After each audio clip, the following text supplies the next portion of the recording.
Welcome to Camaraderie, a channel where I try to figure out how old cameras work and just generally explore the analog photography process. Today's video is sponsored by this Nikon eyepiece. It's not, I'm sure you can figure that out for yourself. It's this nice little rubber viewfinder eyepiece, and I just got these glasses last week and then promptly scratched them 2 days later because I was shooting with my f2 and it had the little metal eyepiece that it came with. So I was like, I need a rubber one. Super big shout out to the people over at Southeastern Camera in Raleigh. I got a rubber eye cup online that I thought was the right piece, but it totally wasn't. And yeah, I just went by there and was like, please help me. And they did. And they were like, oh yeah, you need this piece, not the one that's like a slightly different number model. But yeah, they're super helpful people and I go there all the time. But yeah, today I'm going to be talking about what I think is the most important tool in photography: making mistakes. Now, if you just do a quick search on Google or YouTube or whatever your search engine of choice is, you'll find list upon video upon video about mistakes in photography and how to avoid them, what not to do, precautions to take. Don't make this mistake and you'll have better pictures. While I think that these videos and lists are well-intentioned and informative, to me they're kind of limited in a way. They don't address what to do after you actually do make a mistake. And trust me, mistakes will be made. Just look at me. A little self-deprecating humor there. The problem with making a list or a video about X number of common mistakes to avoid when beginning photography, or you know, whatever, I find that they lead one into a false sense of security. I know I did for me, at least, after I started taking photography more and more seriously. As long as I check through the list and make sure that I'm avoiding these things, I won't make a mistake, which is obviously just false. Again, speaking exclusively on my own personal experience, it can also lead to kind of a fearful mindset. I became so worried about making a mistake and avoiding that I ended up avoiding taking a picture altogether. Now, obviously you don't want to make a mistake if you can avoid it, but that's the thing, you can't avoid making a mistake. So over the years, I've come to the conclusion that I should accept that, and instead of trying to avoid making a mistake, I should commit to learning from them, because they will happen. It doesn't matter the precautions you take, you will make mistakes. So there are 3 big mistakes that I've made. Well, I've made a lot more big mistakes than 3, but in regards to photography, 3 mistakes that I want to talk about and how I approached learning from them. I'm not talking about the mistakes where you get your film back or you look at your preview and you're like, oh, I could have framed this better. I'm not talking about that kind of mistake. I'm talking about like big mistakes that I really regret. The first of these giant mistakes came after I went to an anti-KKK rally. Anti-KKK rally, please don't mishear that. And I took 2 rolls of film, which, you know, a small mistake might be, oh, you didn't bring enough film. Easy enough to learn from, that's fine. But the big mistake that I made was that I was so excited to get back home and develop those 2 rolls that for some reason, I took the top off of my Patterson tank before I'd even started developing. I don't know where my mind was. And as a result, both rolls are completely gone from this really special, interesting moment that I wish I had all these pictures for. They were some of my favorite pictures I've ever taken. They're just not there. They're just not there.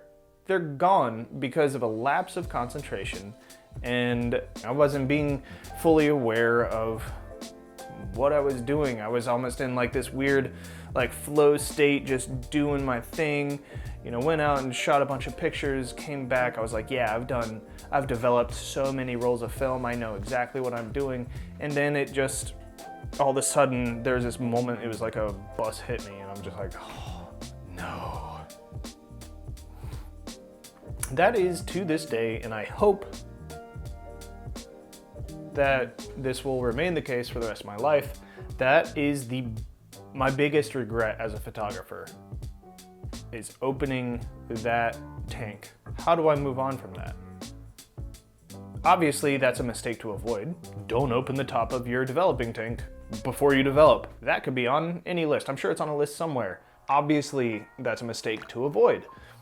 But I didn't, because for whatever reason, I just didn't. So that moment has had a positive effect on me, because I committed to never, ever, ever, ever, ever, ever, ever doing that again.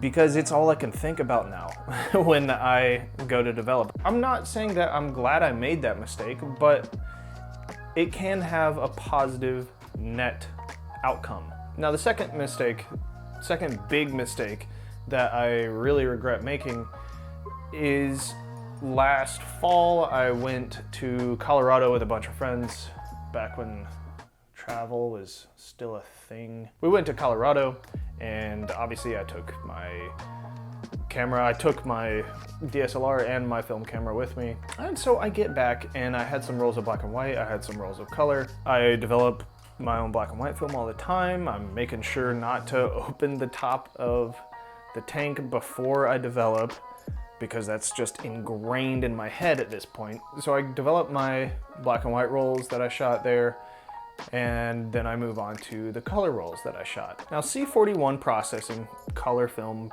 developing, is a lot more finicky and tricky, and really, there's just a lot more that can go wrong in developing color film. You have to be really on top of your game. I went through one set of color film, totally fine. Then I go to the second set of color film. Somehow the two chemicals that you use in color processing, I put the bottles out of order. I'm always super orderly when I put my whole developing setup out. I have, this chemical right here, this chemical right here, this chemical right here. Make sure they're always in order so that I can just go step by step. Somehow I grabbed the wrong bottle and put that in first, and immediately, like as I was tipping it over, I was like, this is wrong. So I immediately just dumped it back in. I was like, I really hope this didn't ruin the entire set of pictures. And then I went through the rest of the development process as I normally would, just praying that that didn't mess it up. And it did mess it up. Surprise, surprise, you put chemicals in the wrong order, your film looks weird. This is the second developing mistake that I've really mistaked it pretty good. And it's another one I will never, ever, ever make again. Yes, it was really disappointing to mess up these two rolls of color film that I was super excited to see, and it was completely my fault, and obviously, that's another mistake to avoid. Don't mix up your chemicals. But I committed to learning from it. This mistake taught me a couple things. One, make sure that you know what chemical you're grabbing. Two, sometimes mistakes can kind of look cool.